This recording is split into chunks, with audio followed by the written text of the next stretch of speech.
Sylvia Seltoun ate her breakfast at the morning room at Yesney with a pleasant sense of ultimate victory. Fate had willed that her life should be occupied with a series of small struggles, usually with the odds slightly against her, and usually she just managed to come through winning.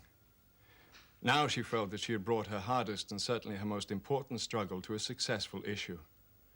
To have married Mortimer Seltoun, in the teeth of the cold hostility of his family, and in spite of his unaffected indifference to women, was indeed an achievement that had needed some determination to carry through. Yesterday, she had brought her victory to its concluding stage by wrenching her husband away from town and settling him down in this remote wood-girt manor farm, which was his country house. "You will never get Mortimer to go," his mother had said carpingly. "But if he once goes, he'll stay. Yesney throws almost as much a spell over him as town does. One can understand what holds him in town, but Yesney..." There was a somber, almost savage wildness about Yesney that was certainly not likely to appeal to town-bred tastes. And Sylvia, notwithstanding her name, was accustomed to nothing much more sylvan than leafy Kensington. She looked on the country as something excellent and wholesome in its way, which was apt to become troublesome if you encouraged it overmuch. Distrust of town life had been a new thing with her, born of her marriage with Mortimer, and she had watched with satisfaction the gradual fading of what she called the Jermyn Street look in his eyes as the woods and heather of Yesney had closed in on them yesternight. Her willpower and strategy had prevailed. Mortimer would stay. Outside the morning room windows was a triangular slope of turf, and beyond its low hedge a steeper slope of heather and bracken dropped down into cavernous combes overgrown with oak and yew.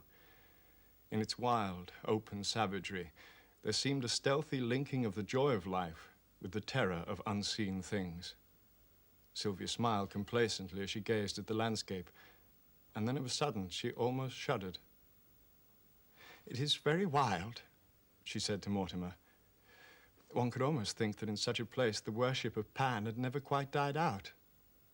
"The worship of Pan never has died out," said Mortimer. "Other, newer gods have drawn aside his votaries from time to time, but he is the nature god to whom all must come back at last." Sylvia was religious in an honest, vaguely devotional kind of way, and did not like to hear her beliefs spoken of as mere aftergrowths. But it was at least something new and hopeful to hear Mortimer speak with such energy and conviction on any subject. "You don't really believe in Pan?" she asked incredulously. "I've been a fool in most things," said Mortimer quietly. "But I'm not such a fool as not to believe in Pan when I'm down here. And if you're wise, you won't disbelieve in him too boastfully while you're in his country." It was not till a week later, when Sylvia had exhausted the possibilities of the woodland walks around Yesney, that she ventured on an inspection of the farm buildings. A farmyard suggested in her mind a scene of cheerful bustle, with churns and flails and smiling dairymaids. As she wandered among the gaunt grey buildings of Yesney Manor Farm, her first impression was one of crushing stillness and desolation, as though she had happened on some lone, deserted homestead long given over to owls and cobwebs. Then came a sense of furtive, watchful hostility, the same shadow of unseen things that seemed to lurk in the wooded combes and coppices. From a distant corner, a shaggy dog watched her with intent, unfriendly eyes. As she drew near, it slipped quietly into its kennel and slipped out again as noiselessly when she had passed by.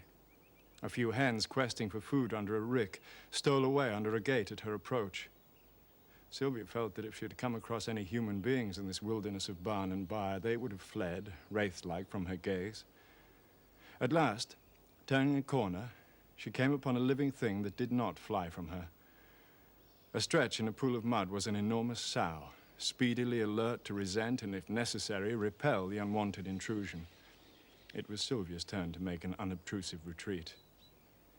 As she threaded her way past rickyards and cowsheds, she started suddenly at a strange sound, the echo of a boy's laughter, golden and equivocal.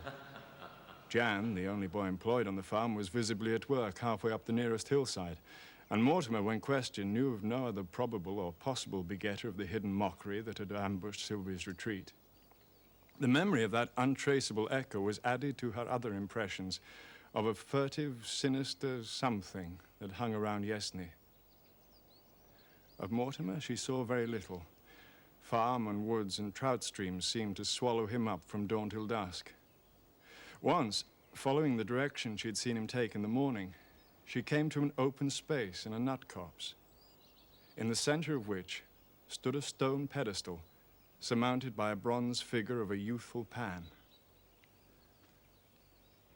It was a beautiful piece of workmanship, but her attention was chiefly held by the fact that a newly cut bunch of grapes had been placed as an offering at his feet. Grapes were none too plentiful at the manor house, and Sylvia snatched the bunch angrily from the pedestal.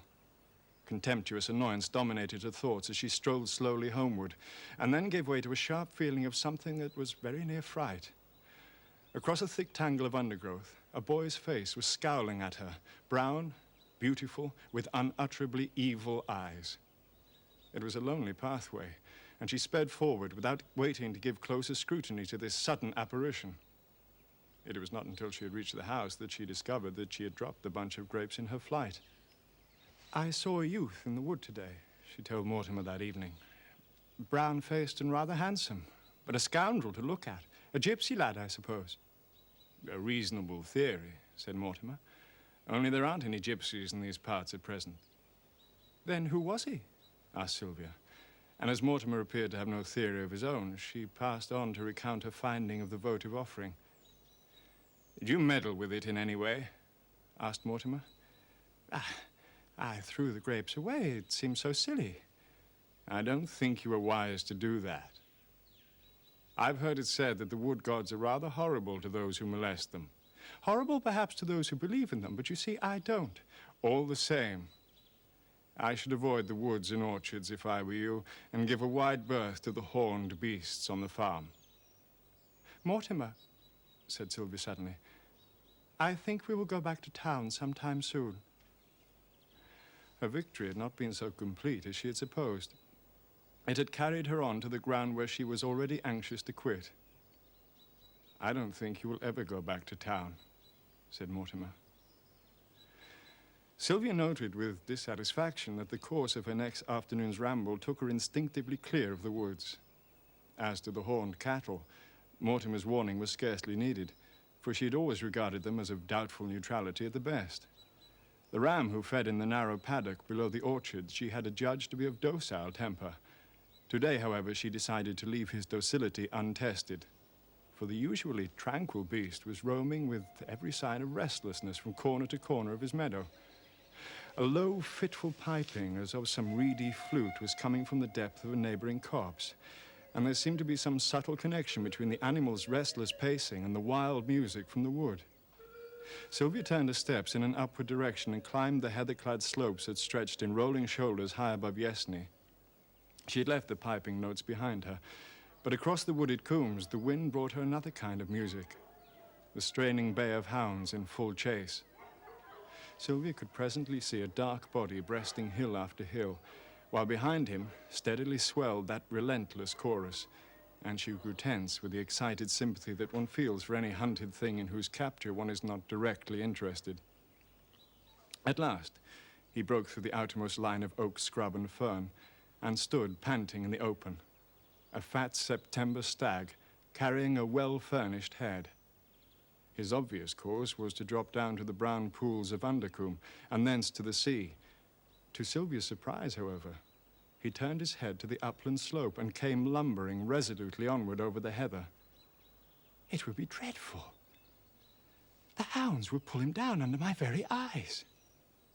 But the music of the pack seemed to have died away for a moment, and in its place she heard again that wild piping, which rose now on this side, now on that, as though urging the failing stag to a final effort.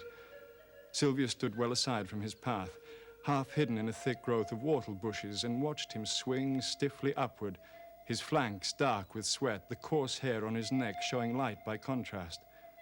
The pipe music shrilled suddenly around her, seeming to come from the bushes at her very feet, and at the same moment the great beast slewed round and bore directly down upon her. In an instant, her pity for the hunted animal was changed to wild terror at her own danger. The thick heather roots mocked her scrambling efforts at flight, and she looked frantically downward for a glimpse of oncoming hounds. The huge antler spikes were within a few yards of her, and in a flash of numbing fear, she remembered Mortimer's warning to beware of horned beasts on the farm. And then, with a quick throb of joy, she saw that she was not alone. A human figure stood a few paces aside, knee-deep in the whortle bushes. "Drive it off!" she shrieked. But the figure made no answering movement. The antlers drove straight at her breast. The acrid smell of the hunted animal was in her nostrils, but her eyes were filled with the horror of something she saw other than her oncoming death. And in her ears rang the echo of a boy's laughter, golden and equivocal.